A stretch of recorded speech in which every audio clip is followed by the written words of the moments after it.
बिस्मिल्लाहिर्रहमानिर्रहीम। Dear all aspirants, अस्सलामु अलैकुम वरहमतुल्लाहि वबरकातुहू। Punjab public service commission lecturer computer science past paper 2017 हम डिस्कस कर रहे हैं और इसके पहले 30 क्वेश्चंस हमने देख लिए थे और आज पार्ट 2 हम डिस्कस करेंगे इंशाल्लाह। तो ये मैंने आपको बताया था कि 2017 में ये जो paper Punjab public service commission ने लेक्चरार कंप्यूटर साइंस के लिए बनाया था वो ये आपके सामने है। तो 30 क्वेश्चन इसके हो चुके थे। 31st क्वेश्चन इज़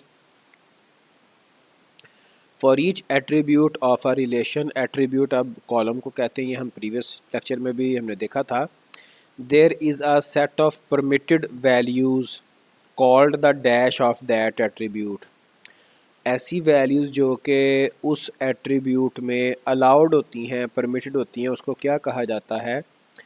वो उन सेट ऑफ वैल्यूज़ को क्या कहा जाता है जी? डोमेन है या रिलेशन है या सेट है या स्कीमा है? तो हम स्टेप बाय स्टेप देखते हैं।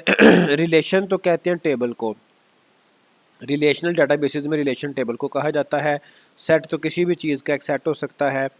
और स्कीमा आपको पता है जी, ये डाटा की डिटेल्स होती हैं कि कॉलम, कोई भी कॉलम है वो किस टाइप का होगा, उसकी लेंथ क्या होगी। तो इनमें से तो कोई भी नहीं है, तो पीछे बचता है डोमेन। तो डोमेन ही इसका आंसर है। ठीक है जी।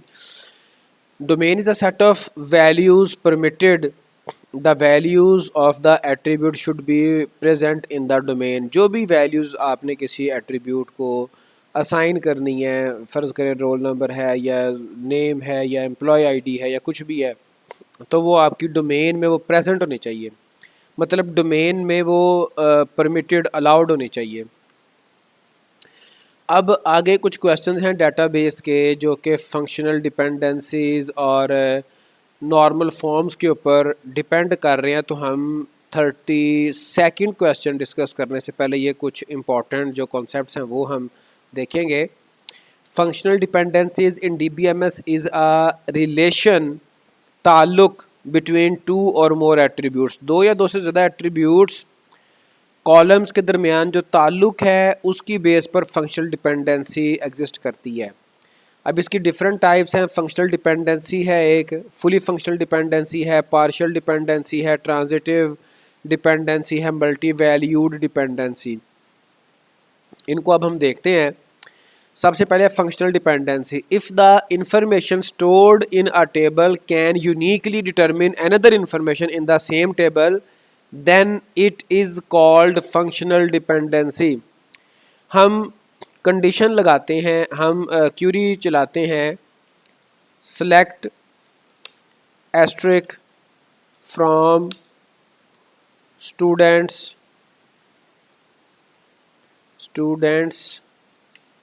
Where stu id is equal to this. ठीक है जी। तो अब ये एक जो है वो इंफॉर्मेशन है टेबल में जिसकी बेस पर कुछ और कॉलम्स हम एक्सट्रैक्ट कर सकते हैं। आप यहाँ पे स्टार एस्ट्रिक ना लगाएं, आप कह लें स्टू नेम, ठीक है जी, comma stu contact and so on. दोबारा देखें, if the information stored in a table can uniquely मतलब वो एक आध रिकॉर्ड आए, uniquely determine another information in the same table then it is called functional dependency.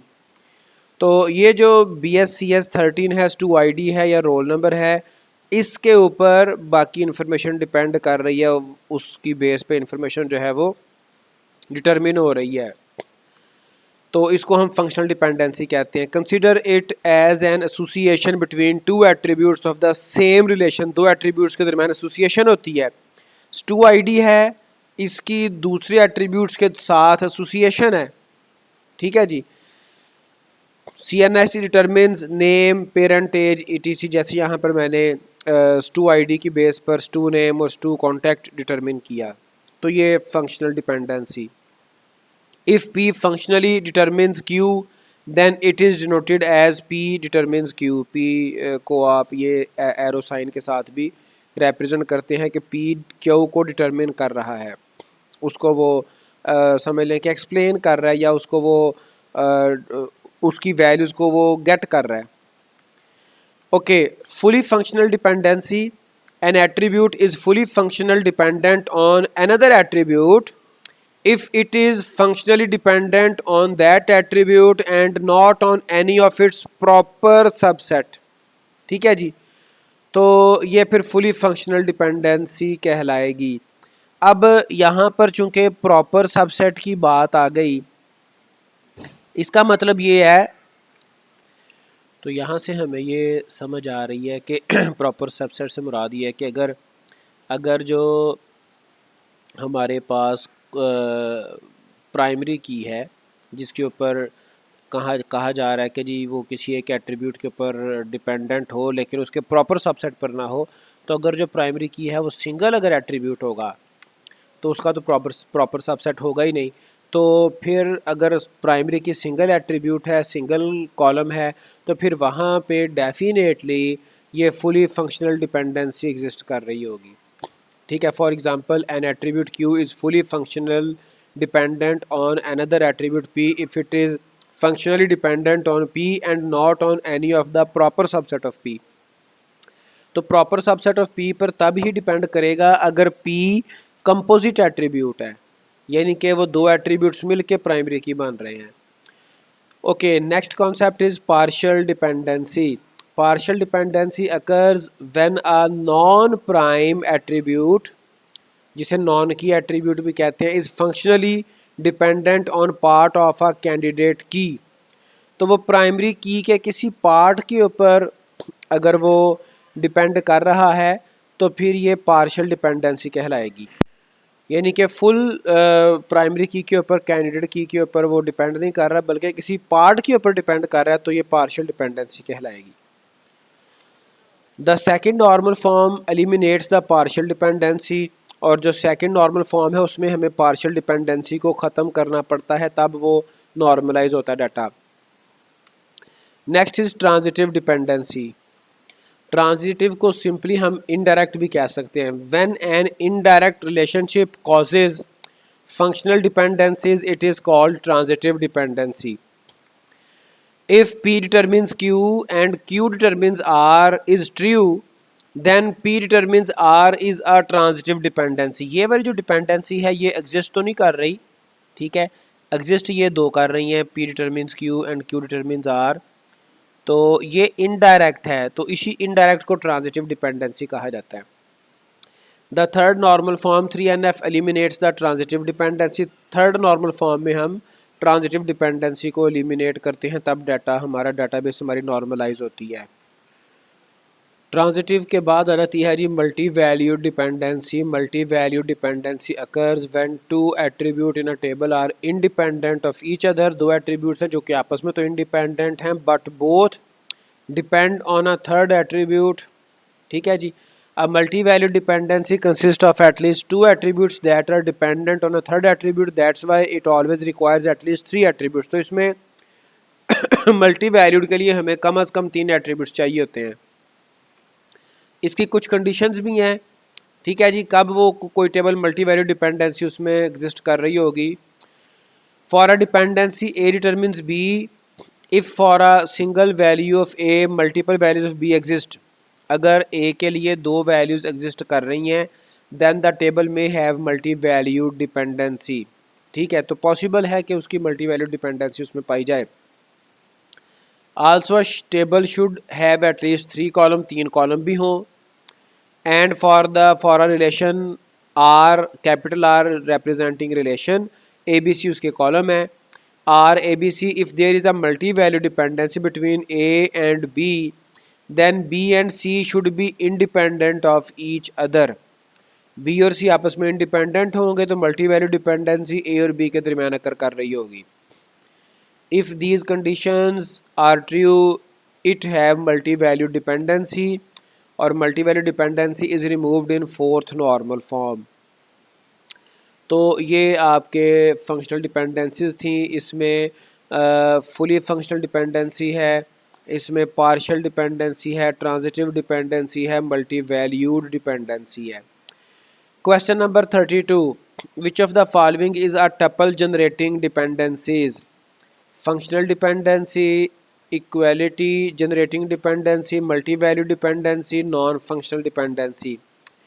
तो जो टपल जनरेटिंग डिपेंडेंसीज हैं वो आपकी मल्टी वैल्यू डिपेंडेंसी होती है। Multi value dependency is a special case of tuple generating dependency. The multi value dependency plays a role in the fourth NF database normalization. और वैसे by the way 4NF तक आमतौर पे इतनी discussion जाती भी नहीं है। थर्ड नॉर्मल फॉर्म या मैक्सिमम 22 कोड तक आपका डाटा नॉर्मलाइज हो जाता है और वहाँ तक ही इंश्योर किया जाता है normally. Okay, question 33, the main task carried out in the dash is to remove repeating attributes to separate table. Repeating attributes, repeating attributes इससे मुराद ये है कि एक एट्रीब्यूट में एक से ज़्यादा वैल्यूज़ आ रही हैं। First normal form, second normal form, third normal form, fourth normal form. तो रिपीटिंग एट्रीब्यूट्स आते हैं फर्स्ट नॉर्मल फॉर्म में, सेकंड में आती है पार्शियल डिपेंडेंसी, थर्ड में आती है ट्रांजिटिव डिपेंडेंसी, फोर्थ में आती है आपकी multi value dependency. First normal form demands to remove multi valued attributes and nested relation. तो रिपीटिंग एट्रीब्यूट से मुराद है मल्टी वैल्यूड एट्रीब्यूट्स। अब ये देख लें, मल्टी वैल्यूड डिपेंडेंसी और मल्टी वैल्यूड एट्रीब्यूट में फ़र्क है। मल्टी वैल्यूड एट्रीब्यूट क्या हो सकता है? फ़र्ज़ करें कि कोई एट्रीब्यूट है, फ़ोन नंबर है, ठीक है जी, फ़ोन नंबर, सेल नंबर। तो आपको पता है आजकल अक्सर लोगों के पास एक से ज़्यादा फ़ोन नंबर भी एग्जिस्ट कर रहे हैं। एक फ़ोन नंबर रख लिया 333 में, दूसरा है 321 में, ठीक है जी। तो ये दो वैल्यूज़ आ गई, ये मल्टी वैल्यूड एट्रीब्यूट होगा। Okay, question 34, which of the normal form is based on multi valued dependency? तो ये तो अभी हमने देखा, इसमें तो कोई डाउट नहीं है। फोर्थ नॉर्मल फॉर्म जो है ये मल्टी वैल्यू डिपेंडेंसी के ऊपर बेस करती है। The multi value dependency plays a role in the 4NF database normalization. अब हम ये सारी नॉर्मल फॉर्म्स को देख लेते हैं। फर्स्ट नॉर्मल फॉर्म का टेस्ट यहाँ पे दिया गया कि कैसे हम टेस्ट करेंगे कि इसमें हमारा जो टेबल है वो फर्स्ट नॉर्मल फॉर्म वायलेट कर रहा है। Relation should have no multi valued attributes और नेस्टेड रिलेशंस।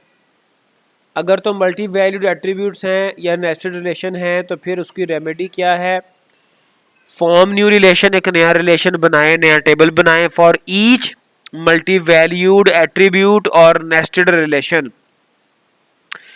तो हर उस एट्रीब्यूट के लिए जो कि मल्टी वैल्यूड है उसके लिए एक नया रिलेशन बनाए, और अगर रिलेशन के अंदर रिलेशन है तो उसके लिए भी एक नया रिलेशन बनाए।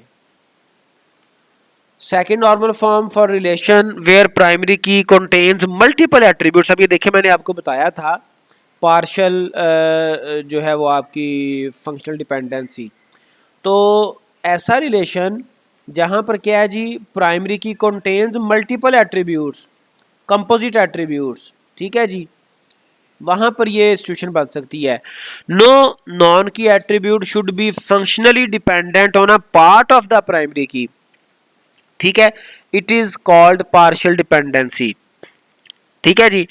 तो ये होगी ही वहाँ पर, पार्शियल डिपेंडेंसी आएगी ही वहाँ पर जहाँ पर मल्टीपल एट्रीब्यूट्स मिल के प्राइमरी की बना रहे हैं। अगर आपकी प्राइमरी की सिंगल एट्रीब्यूट है तो फिर ये पार्शियल डिपेंडेंसी हो सकती नहीं है। तो इसका सोल्यूशन क्या है जी? Decompose and set up a new relation for each partial key with its dependent attributes. जो पार्शियल की, जो पार्ट था की का, और जो एट्रीब्यूट्स उसके ऊपर डिपेंड कर रहे थे, दोनों को आप मिला के एक नया टेबल बना देंगे। Make sure to keep a relation with the original primary key and any attributes that are fully functionally dependent on it. लेकिन जो आपका पेरेंट टेबल था उसको फिनिश नहीं करना, जो जिसमें कोई दो एट्रीब्यूट्स मिलके प्राइमरी की बना रहे थे और कुछ ऐसे एट्रीब्यूट्स उस टेबल में होंगे डेफिनेटली जो कि उन दो एट्रीब्यूट्स पर ही डिपेंड कर रहे हैं, चाहे वो एक एट्रीब्यूट ही क्यों ना हो, सिंगल एट्रीब्यूट ही क्यों ना हो, जो जो किसी दो कंपोजिट प्राइमरी की के ऊपर डिपेंड कर रहे हो, तो उसको भी आपने रिमूव नहीं करना। Third normal form relation should not have a non key attribute functionally determined by another non key attribute. तो ये आपकी ट्रांजिटिव डिपेंडेंसी इनडायरेक्ट, ठीक है जी, that is there should be no transitive dependency of a non key attribute on the primary key. तो ऐसा ना हो कि इनडायरेक्टली प्राइमरी की के ऊपर डिपेंडेंसी जा रही हो। इसकी रेमेडी क्या है? Decompose and set up a relation that includes the non key attribute that functionally determines other non key attribute. तो यहाँ पर भी आपने एक नया टेबल ही बनाना है। अब आप ये देख लें कि नॉर्मलाइजेशन में पहली नॉर्मल फॉर्म हो या नॉर्मल फॉर्म हो दूसरी, उसको आपने नॉर्मलाइज करना है, या तीसरी नॉर्मल फॉर्म पे आपने नॉर्मलाइज करना है। तो उसका सलूशन यही है कि आप एक नया टेबल बनाते हैं, ठीक है जी। तो एक और तरीके से हम इन नॉर्मल फॉर्म्स को देखते हैं। हम स्टार्ट करते हैं अननॉर्मलाइज्ड डाटा से और टारगेट होता है फर्स्ट नॉर्मल फॉर्म। तो हम क्या करते हैं जी, form new relation for each multivalued attributes और नेस्टेड रिलेशन, और फिर हम फर्स्ट नॉर्मल फॉर्म से स्टार्ट करते हैं, टारगेट सेकंड नॉर्मल फॉर्म है, decompose and set up a new relation for each partial key with its dependent attribute. ये हमने पहले देख लिया है। तो और जो आपका ओरिजिनल प्राइमरी की है उसको भी आपने रिमूव नहीं करना, जो ओरिजिनल टेबल है। फिर सेकंड नॉर्मल फॉर्म से स्टार्ट करते हैं, थर्ड नॉर्मल फॉर्म आपका टारगेट है। Decompose and set up a relation that includes the non key attribute that functionally determine another non key attribute. ये ट्रांजिटिव डिपेंडेंसी को remove करना है। सेकंड में पार्शियल डिपेंडेंसी को रिमूव करना है। अब आ गई बाइस कोड। ये एक नॉर्मल फॉर्म थर्ड और नॉर्मल फॉर्म फोर्थ के दरमियान एक सिचुएशन है, एक जो है वो नॉर्मल फॉर्म है। Remove overlapping keys by identifying a single primary key and holding other values in a separate relation। अगर आपकी कोई ओवरलैपिंग कीज़ हैं तो उनको आपने रिमूव करना है, आपकी प्राइमरी की सिंगल होनी चाहिए, ठीक है। और उसके बाद फिर फोर्थ नॉर्मल फॉर्म आती है, ये हम स्टार्ट करते हैं थर्ड नॉर्मल फॉर्म से या बाइस कोड से स्टार्ट करते हैं, और फोर नॉर्मल फॉर्म हमारा टारगेट होता है, और इसमें हम मल्टी वैल्यू डिपेंडेंसी को रिमूव करते हैं by extracting independent data into a separate relation. अब ये आप देख लें, यहाँ से भी आप देखें, फर्स्ट नॉर्मल फॉर्म में भी नया रिलेशन बनता है, सेकंड में भी नया बनता है, थर्ड में भी नया बनता है, बाइस कोड में भी सेपरेट रिलेशन, और फोर्थ एनएफ में भी सेपरेट रिलेशन। तो जब भी आपने डाटा को नॉर्मलाइज करना है तो जो टेबल्स हैं वो आपके स्प्लिट होते हैं, नया रिलेशन बनता है, ठीक है। और डीनॉर्मलाइज करते वक्त आपके टेबल ज्वाइन होते हैं। Okay, so question number 35, which forms has a relation that possesses data about an individual entity. कौन सी ऐसी फॉर्म है जिसमें डाटा एक इंडिविजुअल एंटिटी के बारे में आता है? Second normal form, third, fourth, fifth. तो ये इंडिविजुअल एंटिटी आपकी फोर्थ नॉर्मल फॉर्म में बनती है, जहाँ पे मल्टी वैल्यूड एट्रीब्यूट्स को रिमूव किया जाता है, ठीक है जी। तो उसके बाद है which of the following has each related entity set has its own schema and there is an additional schema for the relationship set. अब ये थोड़ा सा ट्रिकी सा है। Which of the following has each related entity set has its own schema. हर entity set का अपना schema है, वो भी है, and there is an additional schema, और साथ एडिशनल स्कीमा भी है फॉर द रिलेशनशिप सेट। तो इसके हम ऑप्शंस देखते हैं। Many to many relationship set, multi valued attribute of an entity set, one to many relationship set, both A and B.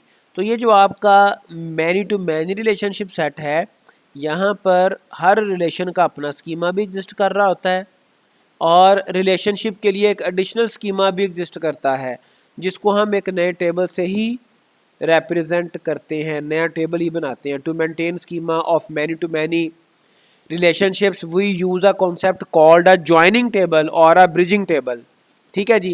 a joining table is a table that sits between the two other tables of a many to many relationship। तो ये जो नया schema बनता है, नया जो table बनता है, इसको ज्वाइनिंग टेबल या ब्रिजिंग टेबल भी कहते हैं, और ये मैनी टू मैनी रिलेशनशिप में ही बनाया जाता है।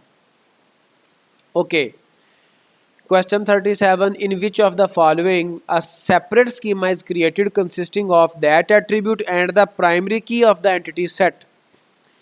वोवल एट्रीब्यूट और primary key of the entity set को मिला के नया टेबल किस किस मौके पर बनाया जाता है?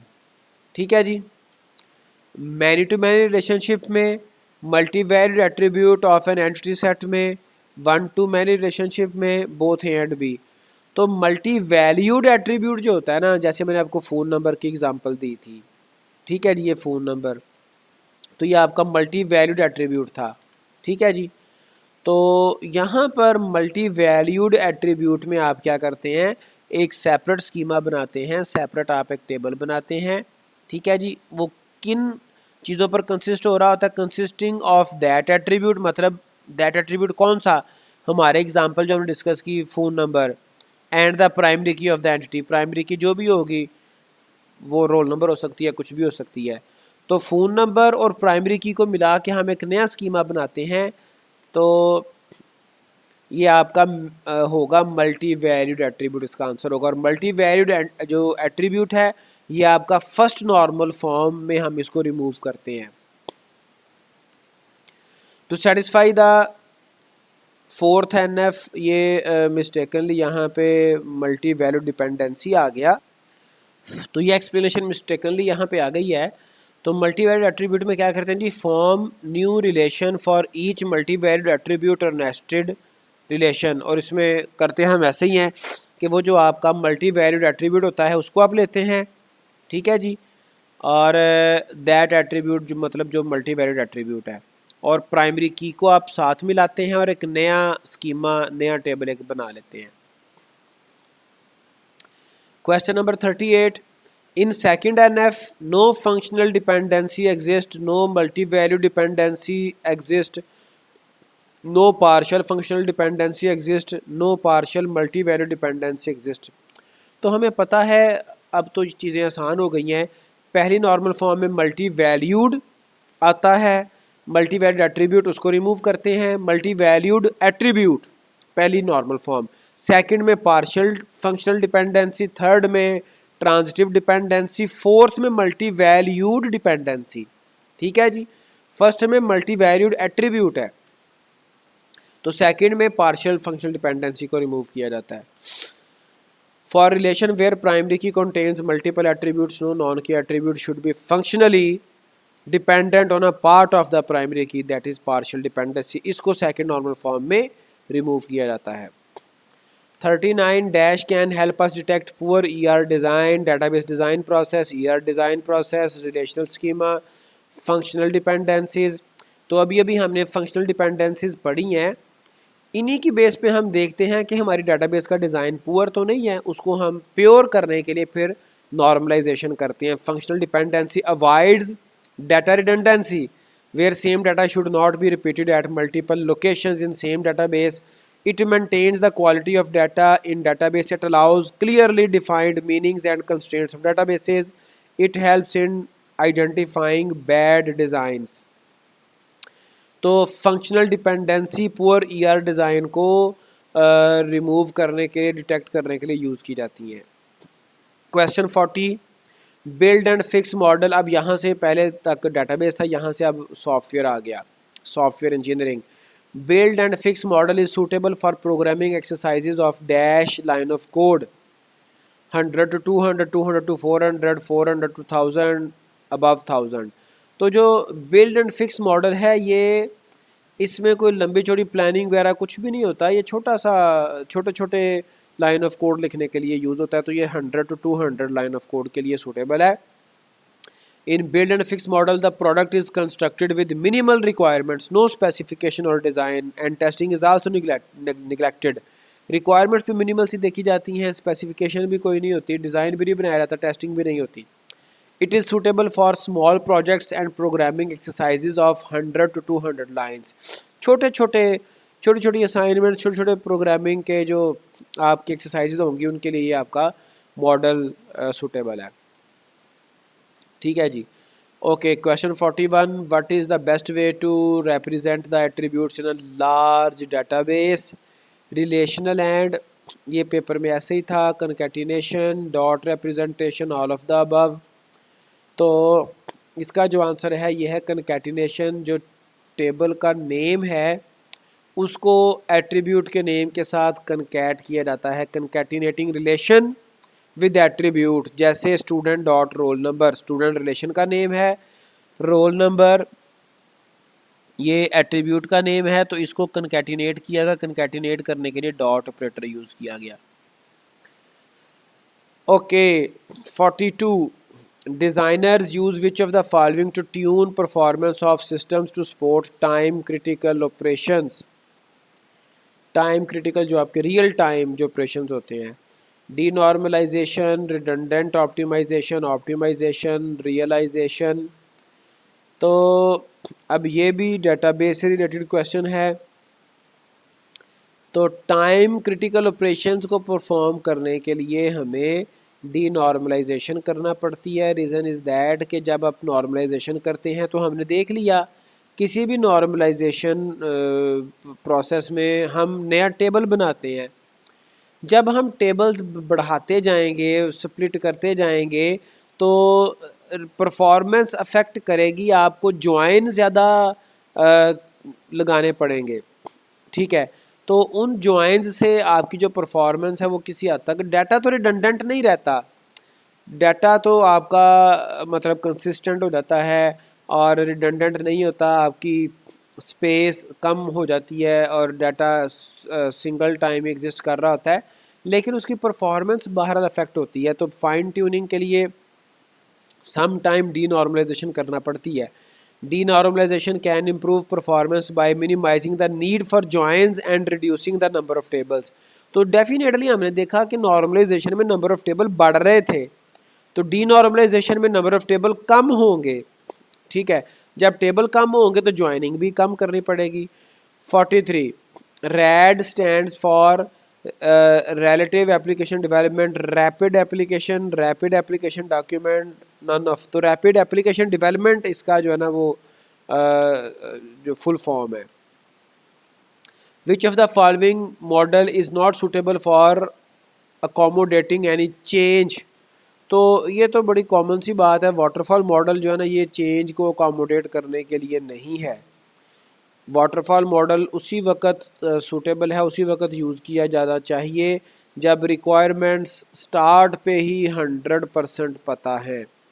Real projects rarely follow the sequential flow that the waterfall model proposes. Okay, 45, which one of the following is not a phase of prototyping model? Quick design, coding, prototyping, refinement, engineer, project। तो आपकी जो coding है ये तो prototyping में होती नहीं है। ठीक है जी।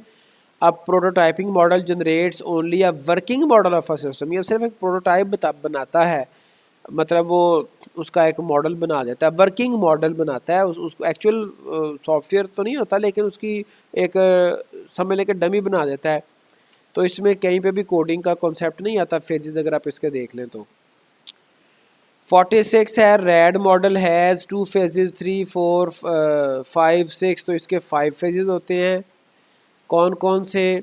एक बिजनेस मॉडलिंग है, डाटा मॉडलिंग है, प्रोसेस मॉडलिंग है, एप्लीकेशन जनरेशन है और टेस्टिंग एंड टर्नओवर है।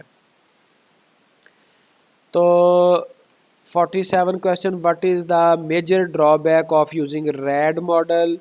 Highly specialized and skilled developer और designers are required, increases reusability of components, encourages customer client feedback, increases reusability of component, highly specialized and skilled developers designer are required. तो D इसका answer है, D option. Because red में हमें highly skilful people भी चाहिए होते हैं और इसमें रीयूजेबिलिटी वो भी रैड का एक इंटेग्रल पार्ट है। So that it is the drawback of the red model. SDLC software development life cycle, so simple. Which model can be selected if user is involved in all the phases of SDLC? Waterfall definitely नहीं, इसमें तो requirement शुरू पे ही 100% पता होनी चाहिए। Prototyping में इतना कोई इशू है ही नहीं। रैड बोथ बी एंड सी, तो प्रोटोटाइपिंग में तो हम जो है वो सिर्फ एक वर्किंग मॉडल बनाते हैं। तो ये रैड आपका मॉडल है जिसमें अगर आपका कस्टमर फुली इन्वॉल्व है तो आप रैड मॉडल को यूज़ कर सकते हैं। Two devices are in network if, अब ये डाटा कम्युनिकेशन नेटवर्क्स में से आ गया। नेटवर्क में दो डिवाइसेस कब होंगी? A process in one device is able to exchange information with a process in another device. A process is running on both devices. PIDs of the process running of different devices are same and none of the mentioned। तो इसका simple सा answer है ए। ठीक है जी। जैसे फ़र्ज़ करें data, अगर आपकी इन्फॉर्मेशन अगर एक्सचेंज हो रही है, व्हाट्सएप आप अपने किसी फ्रेंड को करते हैं तो आपका उसके साथ नेटवर्क कनेक्टेड है ना। ठीक है, तो सिंपल सी पहचान है। अगर एक प्रोसेस एक डिवाइस के ऊपर दूसरे डिवाइस के प्रोसेस के साथ इन्फॉर्मेशन एक्सचेंज कर रहा है तो वो दोनों डिवाइसेस नेटवर्क में है, चाहे वो नेटवर्क कोई भी हो, चाहे वो लैन हो, वैन हो, मैन हो, कोई भी हो। इवन वो आपका प्राइवेट नेटवर्क भी हो सकता है, पर्सनल एरिया नेटवर्क भी हो सकता है। इन computer networks computing nodes share resources exchange data with each other using a distinct protocol. तो नेटवर्क में ये शेयरिंग होती है, इंफॉर्मेशन शेयर होती है, डाटा शेयर होता है, नोड्स आपस के रिसोर्सेज शेयर करती हैं। 51 in computer networks nodes are the computer that originates the data, जो डाटा को ओरिजिनेट करते हैं, डाटा को मतलब सेंड करते हैं। The computer that routes the data, the computer that terminates the data, all of the mention. तो ये सारी की सारी नोड्स होती हैं, ओरिजिनेट करने वाले भी, राउट करने वाले भी, टर्मिनेट करने वाले भी। Communication channel is shared by all the machines on the network in broadcast, unicast, multicast, none of the mention. तो ब्रॉडकास्ट में जो चैनल है वो तमाम डिवाइसेस के साथ, तमाम नोड्स के साथ शेयर्ड होता है। ठीक है जी। ये देखें, ये आपका यूनिकास्ट है जिसमें नेटवर्क सिर्फ चैनल सिर्फ एक डिवाइस के साथ, ग्रीन रेड ने डाटा सेंड करना है, वो ग्रीन के साथ कनेक्टेड है, बस शेयर्ड है। ये यूनिकास्ट है। ये आपका ब्रॉडकास्ट है जिसमें चैनल तमाम के साथ शेयर्ड है। ये आपका मल्टीकास्ट है, कुछ छोड़ दिए कुछ हैं। ये आपका एनी कास्ट है, 3-4 में से किसी एक को भेजना था वो आपने भेज दिया।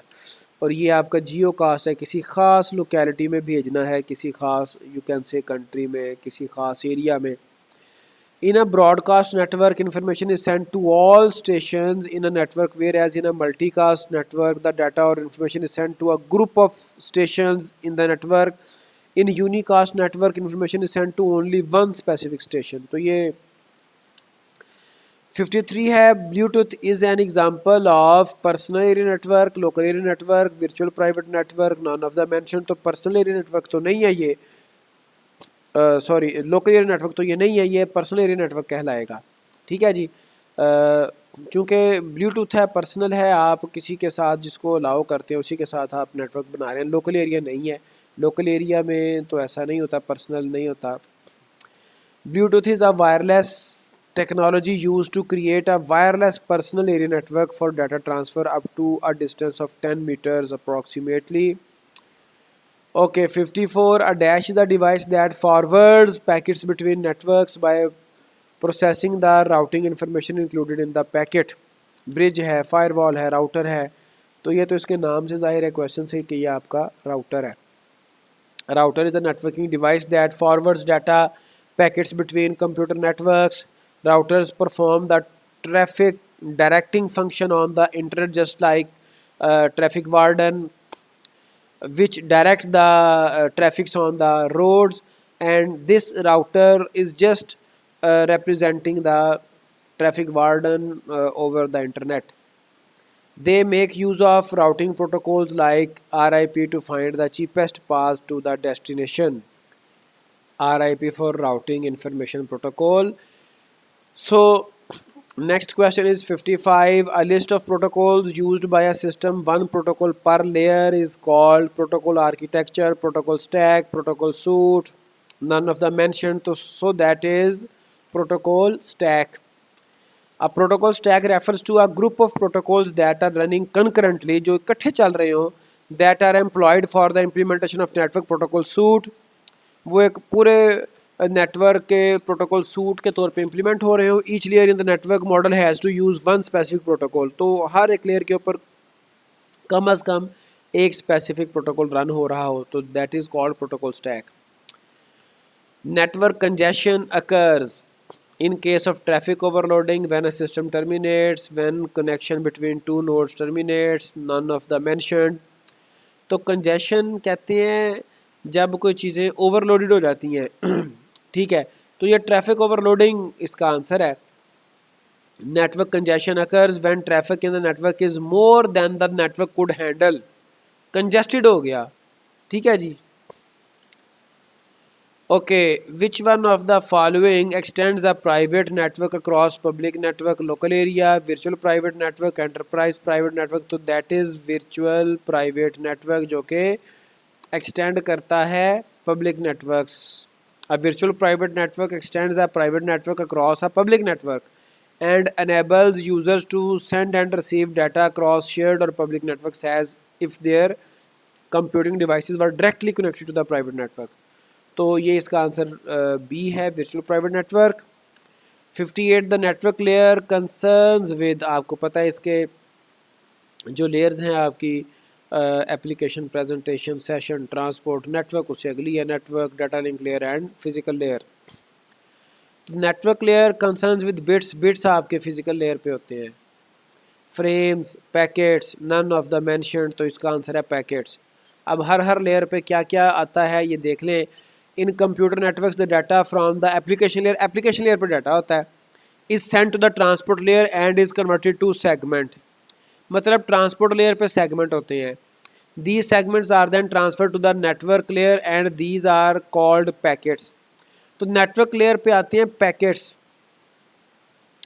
Then these packets are then sent to the data link layer where they are encapsulated into frames. ये frame कहलाते हैं. These frames are then transferred to physical layer where the frames are converted to bits.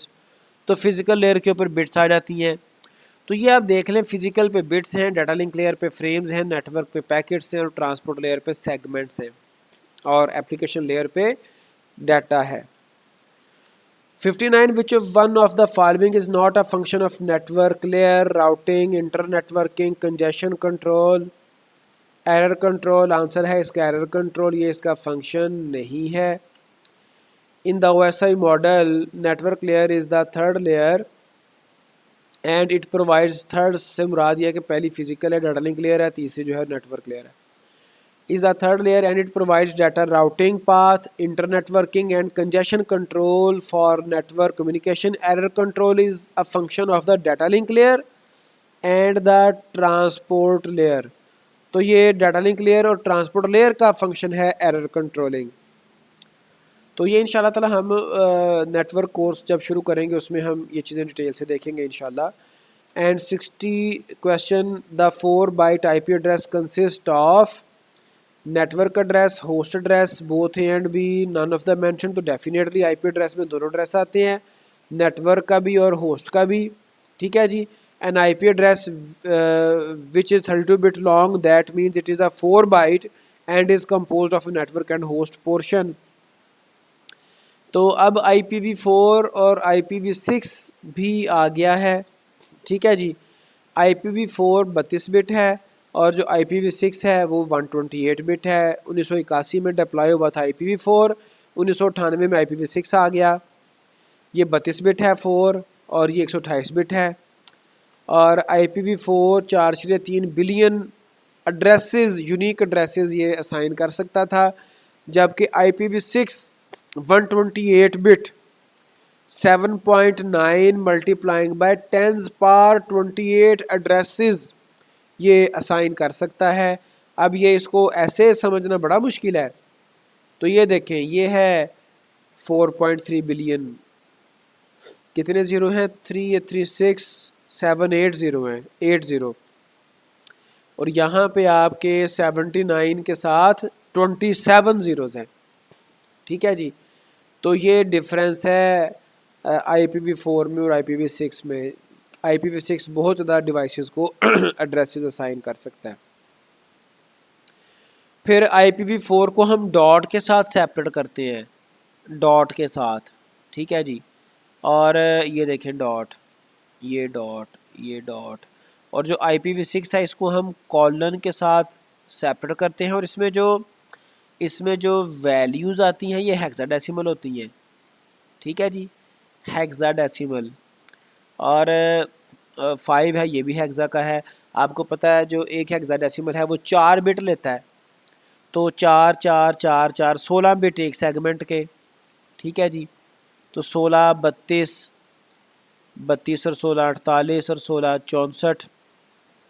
ठीक है जी। 64 और 16 80, 80 और 16 96, 96 और 16 ये आपके हो गए 112, 112 और 16 128। ठीक है जी। तो ये IPv4 IPv6 में difference.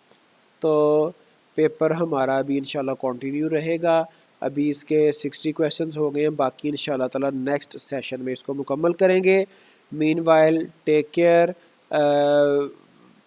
B prepared for your exams. Expected है कि आपके जो पेपर्स हैं PPSC के जो टेस्ट है वो 1 पेपर MCQs इंशाल्लाह ताला वो एक्सपेक्टेड है कि फ़रवरी में जाएगा। और एग्जैक्ट टाइम बहरहाल कुछ बताया नहीं जा सकता।